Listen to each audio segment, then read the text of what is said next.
शङ्करं शङ्कराचार्यं केशवं बादरायणं सुभाषितो वन्दे भगवन्तो पुनः पुनः ईश्वरो गुरुरात्मेति मूर्तिभेदविभागिने व्योमव्याप्तदेहाय दक्षिणामूर्तये नमः।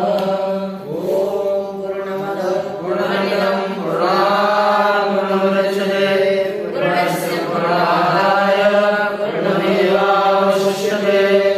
ॐ शान्ति शान्ति शान्तिः। शुक्ल यजुर्वेदीय काणव शाखा अंतर्गत शतपथ ब्राह्मण की यह बृहदारण्यक उपनिषद है।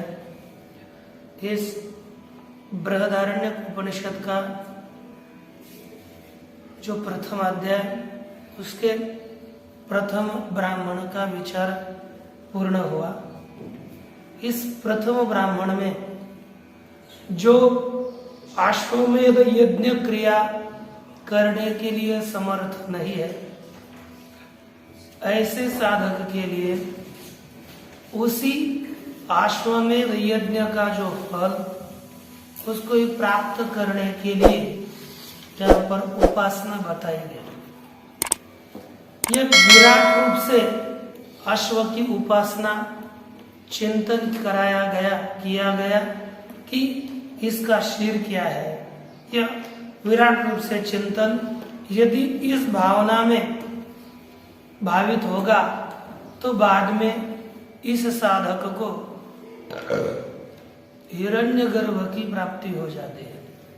अर्थात वह हिरण्यगर्भ रूप को प्राप्त होता है। वो हम बोलते हैं ब्रह्मदेव, वो ब्रह्मदेव बन सकता है।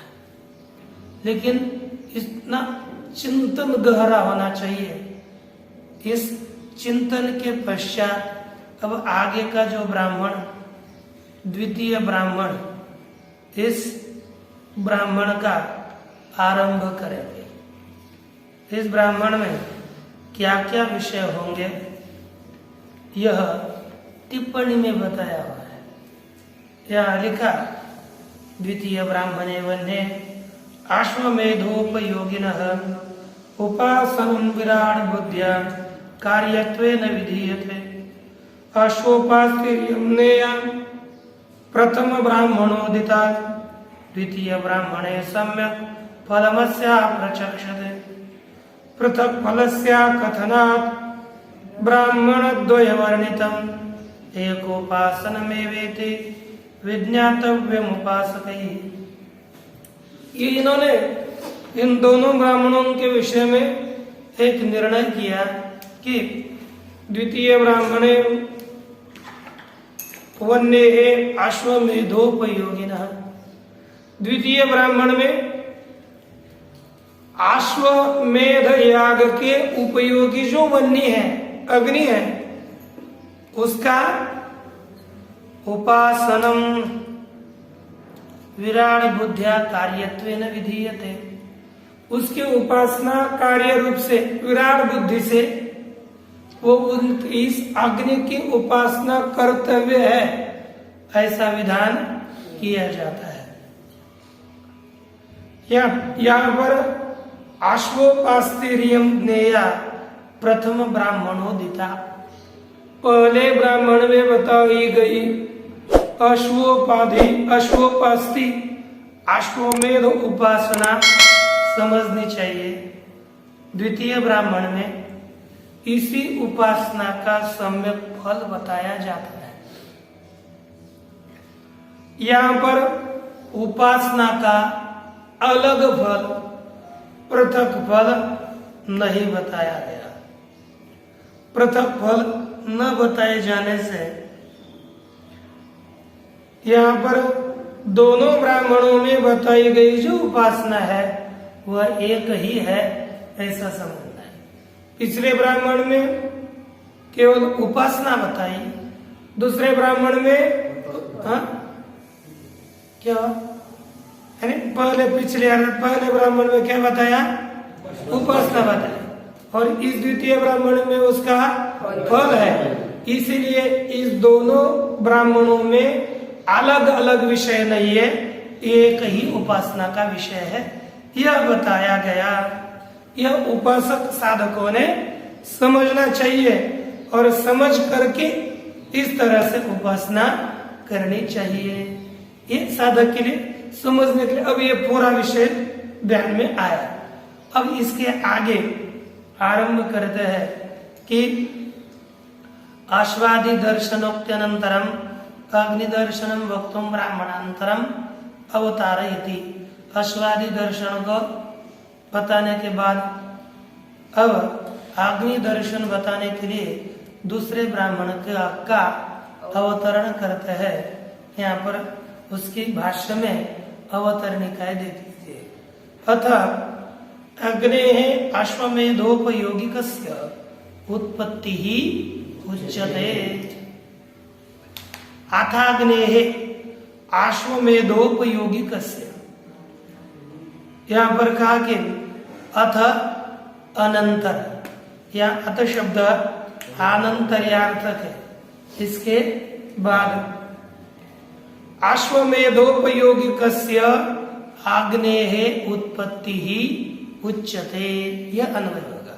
तो अर्थ क्या होगा, देखिए अश्वमेध के उपयोगी जो अग्नि है, उस अग्नि की उत्पत्ति उच्चते का अर्थ क्या है, बताई जाती है, यानी अग्नि की उत्पत्ति बताई जाती है। किसके उपयोगी है, लेकिन ये अश्वमेध के उपयोगी है।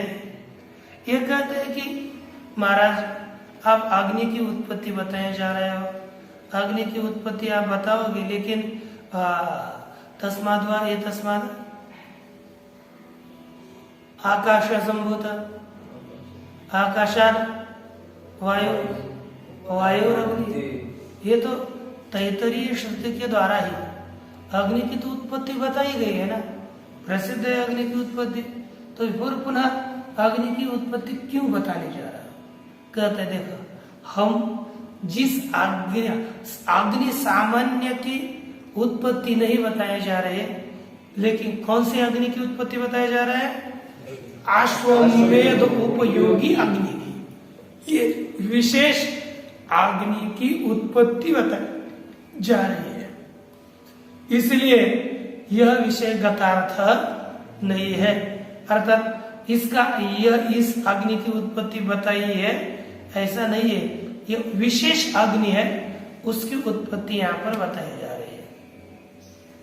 यहाँ पर कहते हैं तद दर्शन तद विषय दर्शन विवक्षया एव उत्पत्ति ही स्तुत्यर्था।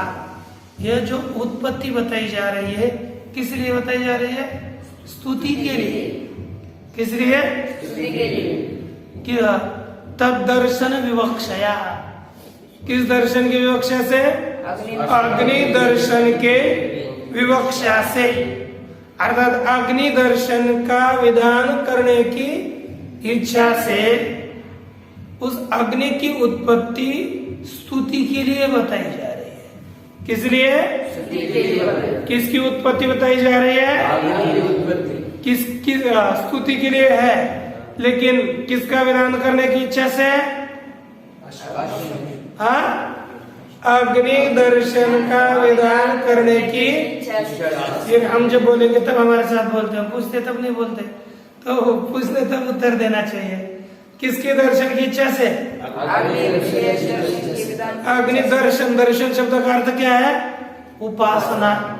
अग्नि उपासना के विवक्षा से क्या बताया जा रहा है, उसका फल क्या है, स्तुति। क्या है, स्तुति। पीछे बोलते हो, हमको आगे जब बताया तुरंत शब्दों को पकड़ना चाहिए। यह स्तुति के लिए बताए जा रहे हैं।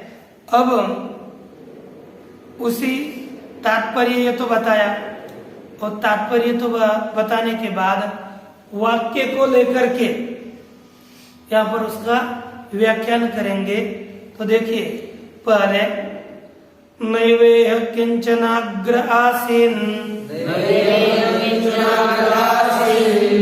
मृत्यु नैवेदमावृतमासीत् अशनायया आशनाया हि मृत्युस्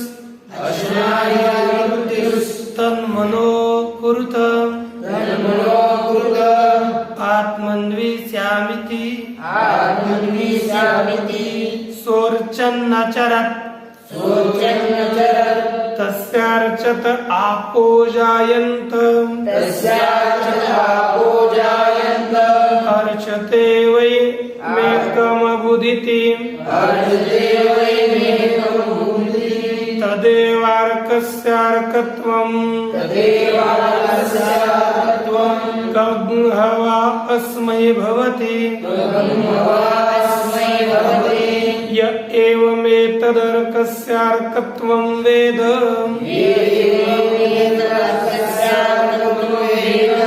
अर्थ यह अग्रे किंचन न एव आसीत।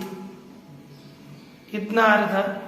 यह अर्थात इस संसार मंडल में किंचन उत्तरवर्ती जन अर्थ है आप्यर्थक। इस संसार मंडल में अग्रे अर्थात मन इत्यादियों के उत्पत्ति से पहले किंचन नैव आसीत, कोई भी नहीं था। तो क्या था? कहते मृत्युना एव इदम आवृतम आसीत, मृत्यु के द्वारा ही यह आवृत था। मृत्यु क्या है? कहते अशनायया, आशनायया ही मृत्यु है, आशना के द्वारा यह आवृत था। अशनाया ही मृत्यु, अशनाया ही मृत्यु है। तन मनो कुरुत, उसने क्या किया? मनो को बनाया। उसने क्या किया? अकुरुत अर्थात मन को निर्माण किया। हाँ, मृत्यु ने क्या किया? मन को निर्माण किया। आत्मन्विष्यामिति, कैसा चिंतन करके मैं आत्मन्वी हो जाऊं, आत्मा वाला हो जाऊं, ऐसा उसने मन बनाया। ऐसा अर्थ का ये कि मन किया अर्थात इन मन को निर्माण किया नहीं, इसने मन बनाया। उसके वैसा चिंतन करने के बाद मन की भी उत्पत्ति हो जाती है, लेकिन पहले मन भी तो नहीं था ना, उसमें मन बनाया। क्या? मैं संकल्प किया, हम कह सकते हैं कि मैं आत्मन्वी हो जाऊं। उसके बाद क्या किया? सह अर्चन अचरत, उसने क्या किया? अर्चन अर्थात पूजा। तो हम बोलते हैं ना सहकार्य, सकुर्वन अस्ति, अर्थ क्या होता है सर? कर रहा है ना। सह अर्चन अस्ति, वो पूजा कर रहा है। वैसे ही अर्चन आचरत अर्थात उसने पूजा करी। क्या हुआ? सह अर्चन आचरत, उसने पूजा की। और पूजा क्या हो गई? तस्य अर्चतः, उसके अर्चना से अर्थात पूजा से आपो अजायंत, जल उत्पन्न हुआ। अर्चते वही मेकम अबुदिति, और क्या बोलता है? पूजा करने वाले मुझे कम अर्थात रे क्या बताए? कम अर्थात जल है ना, कम अर्थात जल। मुझे क्या प्राप्त हो जाए? जल प्राप्त हो जाए। इस तरह से चिंतन करके उसने वह उसके पूजा की। पूजा से क्या उत्पन्न हो गया? जल उत्पन्न हो गया। तदेव अर्कस्य अर्कत्वम, वही अर्क का अर्थात सूर्य का अर्कत्व है। क्या है? सूर्य का अर्कत्व। वही अर्क का अर्कत्व है। अब ये ठीक है, इस तरह की उपासना करेगा, चिंतन करेगा, उसको क्या मिलेगा? कहते कम हवा अस्मय भवती, अस्मय कम भवती। क्या प्राप्त होता है? कम। इस पुरुष के लिए, इस तरह जानने वाले पुरुष के लिए कम अर्थात जल की प्राप्ति होती है। किसको? या एवं एतद अर्कस्य अर्कत्वं वेद, जो इस प्रकार इस अर्क के अर्कत्व को जानता है। क्या कर रहा है? अर्क के अर्कत्व को जानता है। क्या कहा? कौन ने कहा तदेव है? एतदेव है। एवं एतद, एवं में छोड़ दिया गया है ना? जो एवं अर्थात इस प्रकार एतद अर्कस्य अर्कत्वं वेद, इस अर्क के अर्थात सूर्य के अर्कत्व को जानता है ना? जानता है। उससे क्या फल मिलता है? अस्मय कम भवती, इसे जल की प्राप्ति होती है। ये सरल अर्थ है।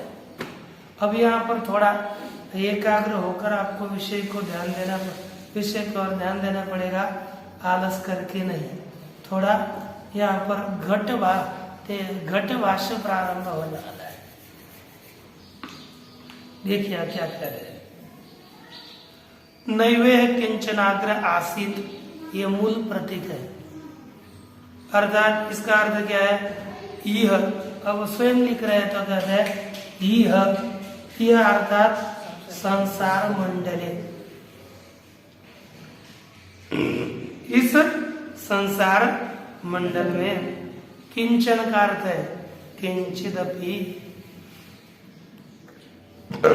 कोई भी नाम रूप प्रविभक्त विशेषम। इस शब्द का अर्थ क्या है? नाम रूपाभ्याम विभक्त विशेष। यस्मिन् इति नाम रूप प्रविभक्त विशेषम। टीका में आनंदगिरी में इसका बहुरी समास किया हुआ है। नाम और रूप के द्वारा विभक्त विशेष कोई भी नहीं था। ऐसा एक भी पदार्थ नहीं था जो पदार्थ नाम और रूप के द्वारा प्रविभक्त हो। अर्थात नाम और रूप के द्वारा अलग हो, ऐसा एक भी पदार्थ नहीं था। नैव आसीत न बभूव, ऐसा कोई भी पदार्थ नहीं था। कब? कहते अग्रे। किसके पहले? कहते प्राग उत्पत्तिर मनादेह, मनादेह उत्पत्ति है प्राक। मन इत्यादियों के उत्पत्ति से पहले कोई भी नहीं था। अब देखो यहाँ पर इतनी पंक्ति पूर्व पक्ष ने सुनी कि उत्पत्ति के पहले कोई भी नहीं था। नाम रूप से विभक्त ऐसा कोई भी पदार्थ उत्पत्ति से पहले नहीं था। तो बोलता है पूर्व पक्षी, फिर क्या? किम शून्य में वो बभुआ, क्या शून्य ही था क्या? पूर्व पक्षी लगा, हाँ। पूर्व पक्षी लगे बोलने लगा, क्या शून्य ही था क्या? फिर तो सिद्धांत चुप ही है।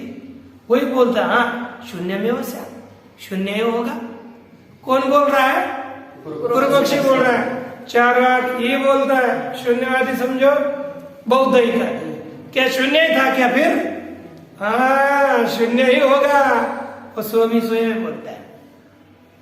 क्यों? सिद्धांत बोल सकते हैं शून्य क्यों होगा? कहता है नैव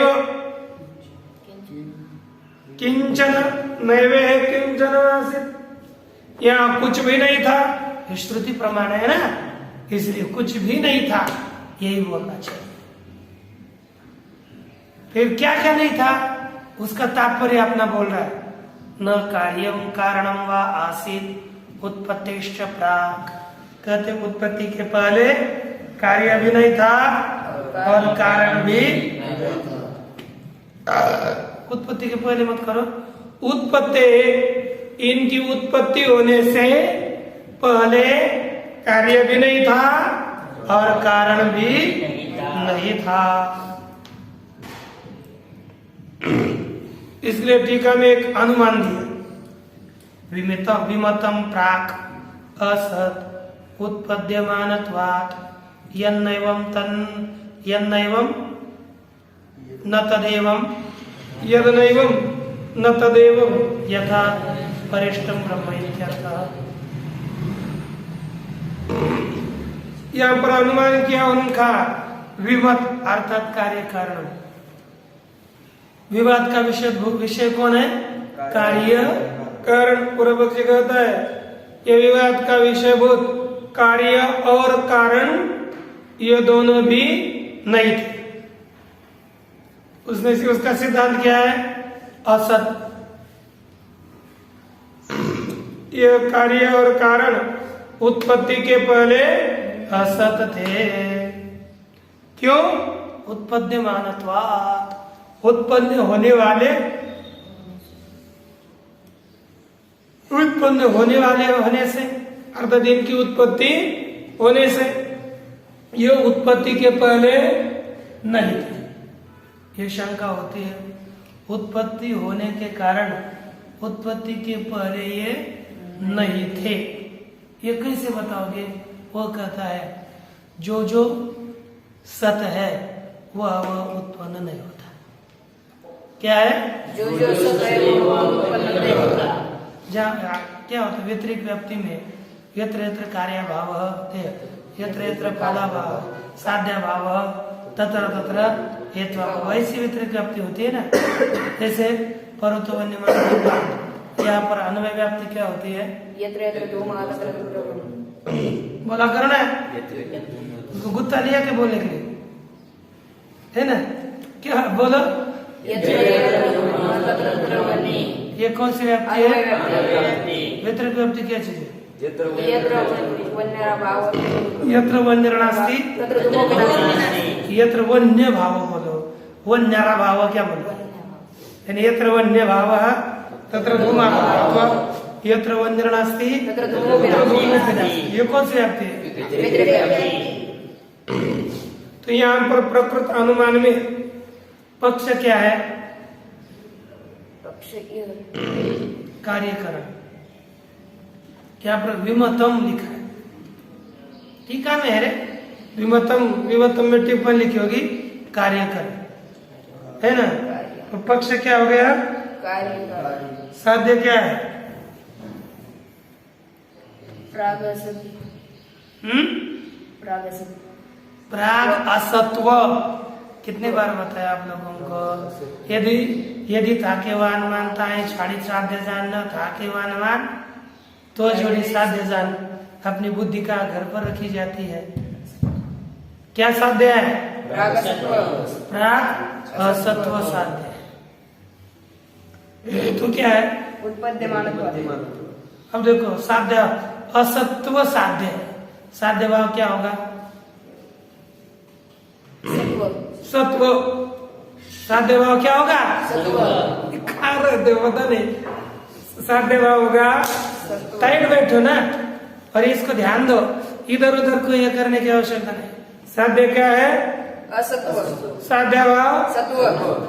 हेतु उत्पद्यमान। हेतु भाव उत्पद्यमान भाव क्या है? उत्पद्यमान भाव। तो देखो यत्र यत्र सत्वम तत्र तत्र उत्पद्यमान भाव है कि नहीं? कहाँ पर? ब्रह्म सत है कि नहीं? जो जो सत होता है वह उत्पन्न नहीं होता। ब्रह्म सत है इसलिए ब्रह्म उत्पन्न नहीं होता। लेकिन यहाँ पर घट पटादि सब संसार उत्पन्न हो रहा है। क्या हो रहा है? उत्पन्न। कौन? घट पटादि सब संसार उत्पन्न होता है, इसीलिए उसको क्या मानना पड़ेगा? क्या मानना पड़ेगा? कब? उत्पत्ति के पहले असत मानना पड़ेगा। ये किसने सिद्ध किया? पूर्व परपक्ष ने, शून्यवादी। वही कहता है उत्पद्यते ही घटः, घट क्या होता है? उत्पन्न हो जाता है। अतः प्रागुत्पत्तिर घटस्य न अस्तित्वम, इसलिए उत्पत्ति से पहले घट में अस्तित्व नहीं रहता। बोलिए।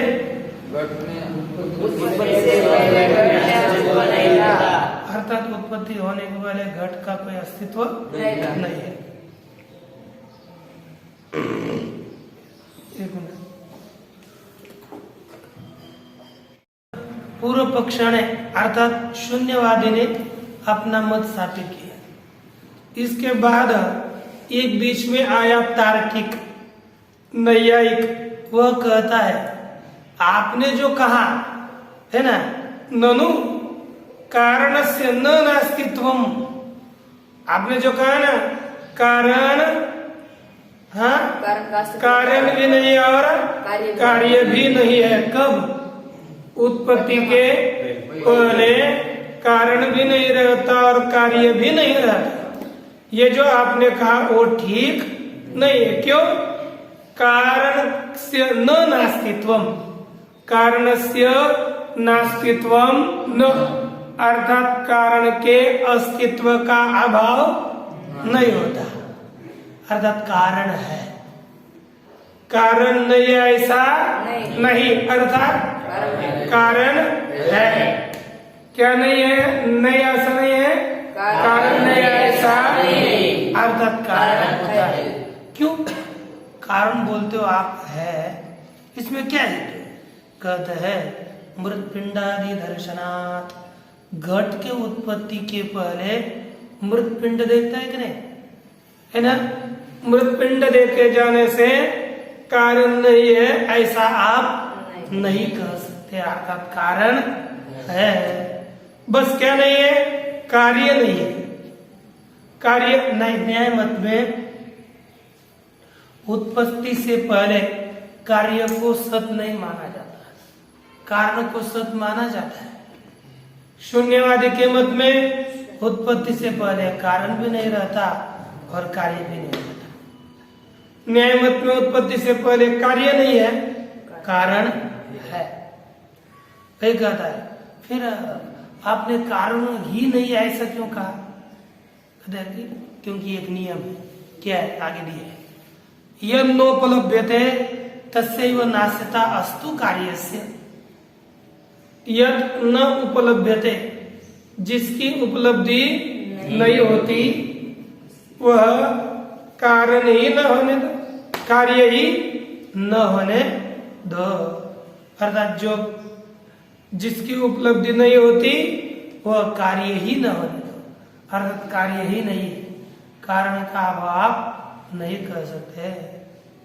कारण है और कार्य नहीं है, क्योंकि जिसकी जिसकी उपलब्धि होती है वह है और जिसकी जिसकी उपलब्धि नहीं होती वह नहीं है।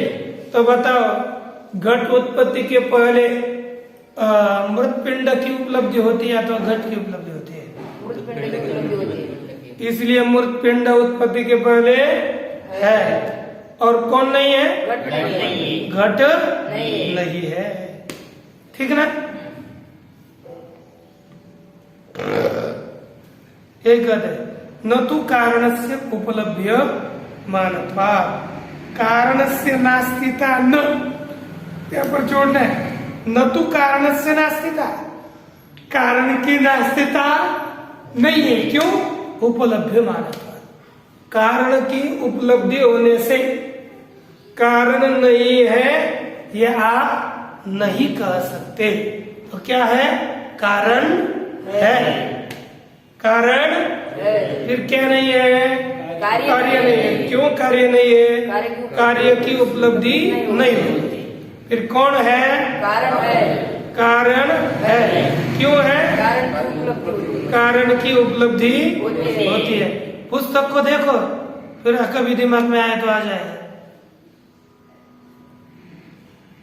यहाँ पर देखिए, इस तरह से किसने कहा? नहीं आया। न्याय मत में क्या है?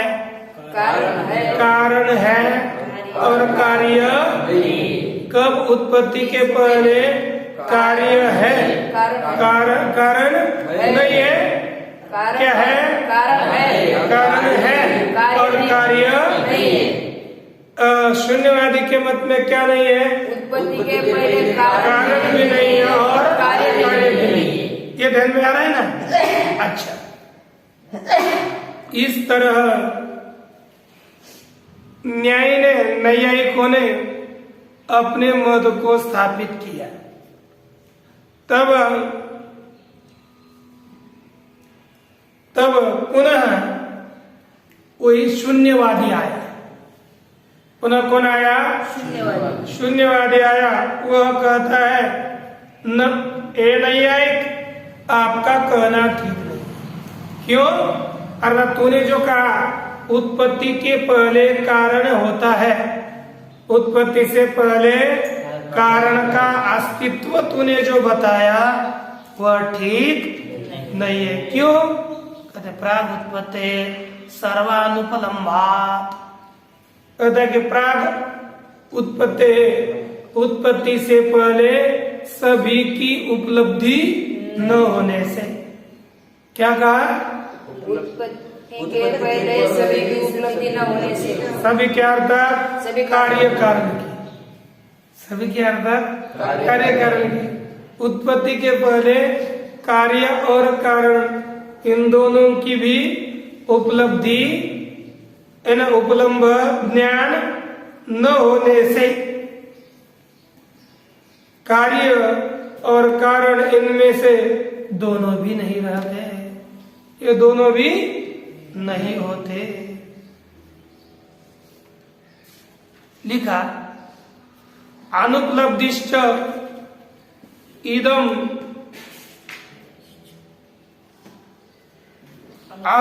अनुपलब्धिश्चेत् अभाव हेतु सर्वस्य जगत प्रागुत्पत्तिर न कारणम कार्यम वा उपलभ्यते। यह कहता है अनुपलब्धिश्चेत् अभाव हेतु, यदि अनुपलब्धि अभाव का कारण है तो, अनुपलब्धि अर्थात ज्ञानाभाव, अनुपलब्धि यदि अभाव का कारण है तो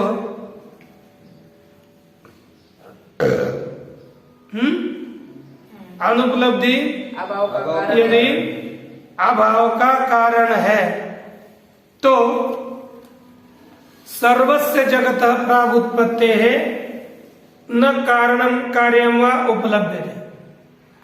जो सभी जगत है उस जगत के उत्पत्ति के पहले किसकी उपलब्धि होती है? न कार्य की उपलब्धि होती है न कारण की। ये पूर्व पक्षी कह रहा है, अर्थात शून्यवादी बोलता है यदि उत्पत्ति के पहले आपने एक हेतु माना है, जिसकी जिसकी उपलब्धि होती है वह है और जिसकी जिसकी उपलब्धि होती नहीं है वह नहीं। तो शून्यवादी कहता है उत्पत्ति के पहले तो न कार्य की उपलब्धि होती है और न कारण की उपलब्धि। किसकी किसकी उपलब्धि नहीं होती? न कार्य की उपलब्धि होती है और न कारण की उपलब्धि होती है। इसीलिए उत्पत्ति से पहले कारण भी नहीं है और कार्य भी नहीं है। तस्मात् सर्वस्यैव अभावो अस्तु, इसलिए सभी का अभाव है। क्या कहा? सभी का अभाव ही अभाव है। ये किसने कहा? शून्यवादी यहाँ तक आया।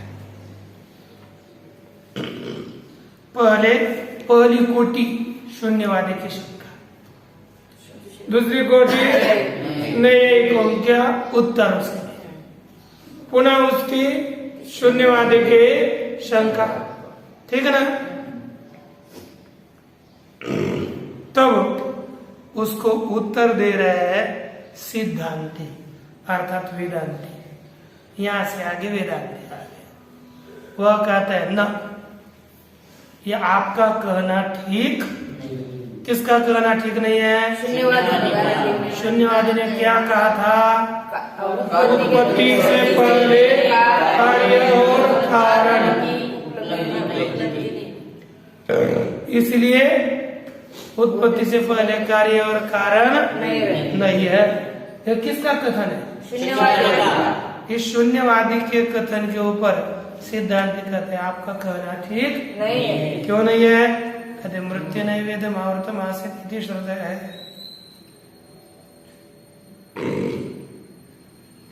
मृत्युना एव इदम आवृतम आसीत, मृत्यु के द्वारा ही यह कार्य कारण आवृत था। क्या लिखा?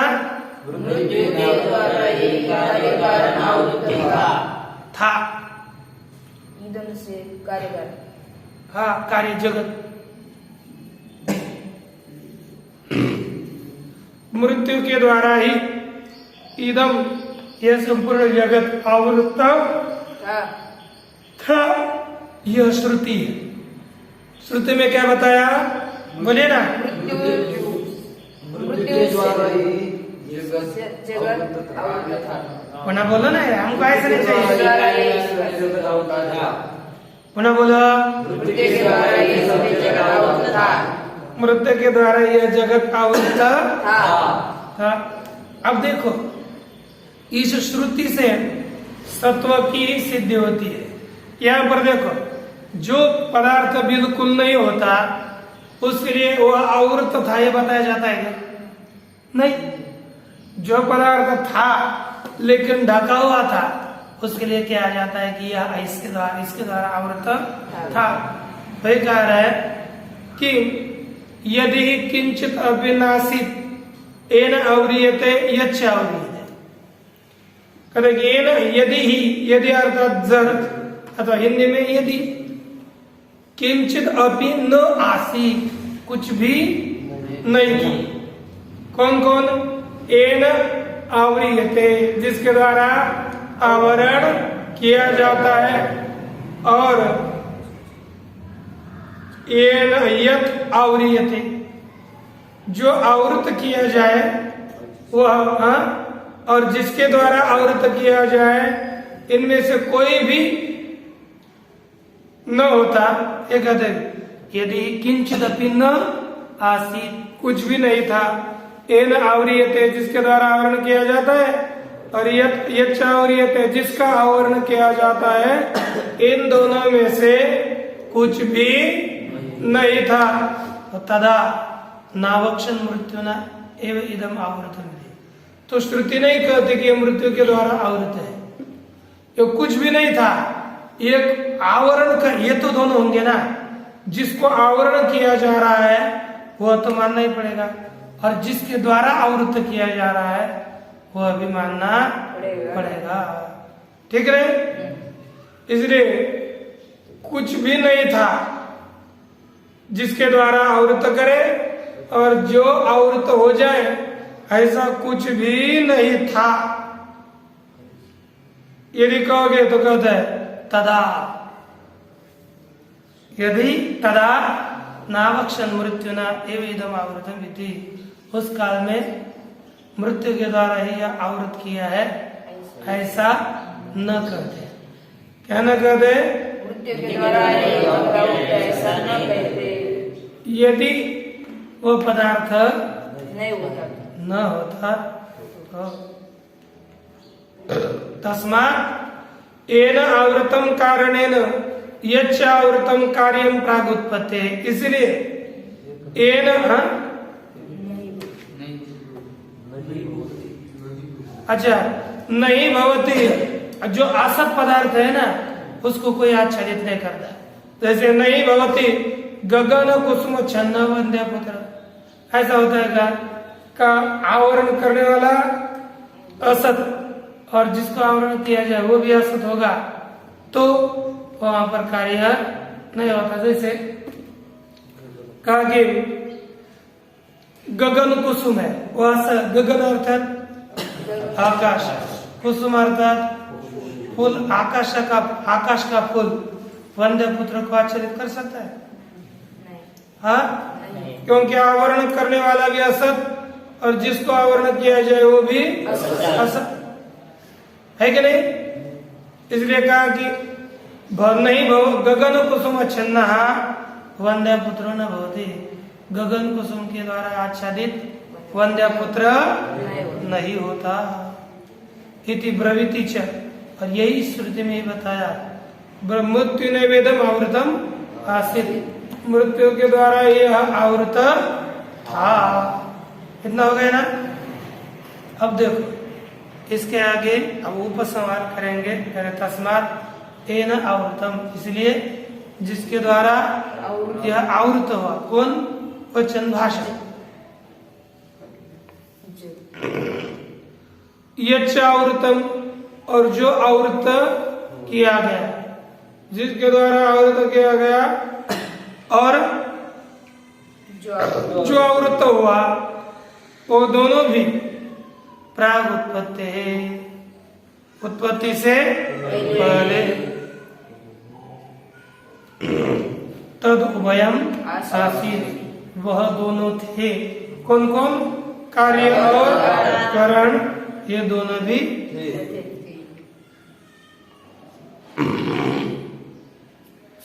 क्यों कहते आसित श्रुते है, क्योंकि आसित वे दोनों थे।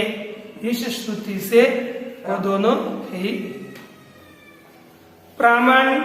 प्रामाण्यादनुमेयत्वाच्च, कहते उसके प्रामाण्य का अनुमान किए जाने से भी उस ठीक। अब यहाँ पर अनुमान करते हैं अनुमीयते च प्रागुत्पत्ति कार्य कारण अस्तित्वम। कोई भी यह अनुमान तो किया जाता है क्योंकि कार्य कारण की उत्पत्ति से पहले अनुमान है ना, कार्य कारण के अस्तित्व का अनुमान किया जाता है। कार्य से सतो जायमानस्य कारणे सति उत्पत्ति दर्शनात्। कार्य कैसा है? सत है। जायमान अर्थात उत्पन्न होने वाला भी है। कार्य कैसा है? सत भी है और उत्पन्न होने वाला भी है। उसकी उत्पत्ति कब होगी? कारणे सति उत्पत्ति दर्शनात्। कारण होने पर ही उत्पत्ति देखे जाने से। असति च अदर्शनात्, यदि कारण को भी नहीं जाना आकाशादि को, तर उत्पत्ति नहीं देखी जाती। देखी जाती है क्या? मृत्तिका ही नहीं है तो घट होगा नहीं। मृत्तिका पहले होनी चाहिए। कार्य से सतो जायमान से कारण सति उत्पत्ति दर्शनात्, सत पदार्थ में उत्पत्ति देखे जाने से। असति च दर्शनात्, यदि कारण है तो उत्पत्ति नहीं देखी। इसलिए क्या मानना चाहिए? उत्पत्ति के पहले कार्य कारण मानना ही ये लगे। सब होगा तभी उत्पत्ति होती, कारण भी होगी तभी कार्य की उत्पत्ति होती। जगतों की प्राग उत्पत्ति कारण अस्तित्वम अनुमेयते। इस तरह जो उत्पत्ति से पहले जगत के भी कारण के अस्तित्व का प्रतिपादन किया जाता है। घटादि कारण अस्तित्ववत, यहाँ पर अनुमान हो जाएगा। विमतम सत्पूर्वम कारणत्वात् घटादि कारण मृदादिवत। विमत अर्थात विमत जगत सत्पूर्व कारण वाला है। क्यों? कारण अस्तित्व प्राग उत्पत्ति कारण लिखा। घटादि कारण अस्तित्ववत कैसा है? घटादि कारण अस्तित्व, घटादि कारण मृदादिवत। नीचे दिया ना, तो घटादि का कारण कौन है? मृदादि। तो घटादि कारण अस्तित्ववत करो, अथवा घटादि कारण मृदादिवत। घट कारण मृद होने के कारण उसका कार्य कौन रहता है? घटादियों की उत्पत्ति होती है। उसी तरह यहाँ पर भी जगत रूपी कारण का अस्तित्व मानने से जगत की उत्पत्ति होगी, यह कहना है। बाकी विचार कल देखेंगे। ओम पूर्णमदः पूर्णमिदं पूर्णात् पूर्णमुदच्यते पूर्णस्य पूर्णमादाय पूर्णमेवावशिष्यते। ओम शांति।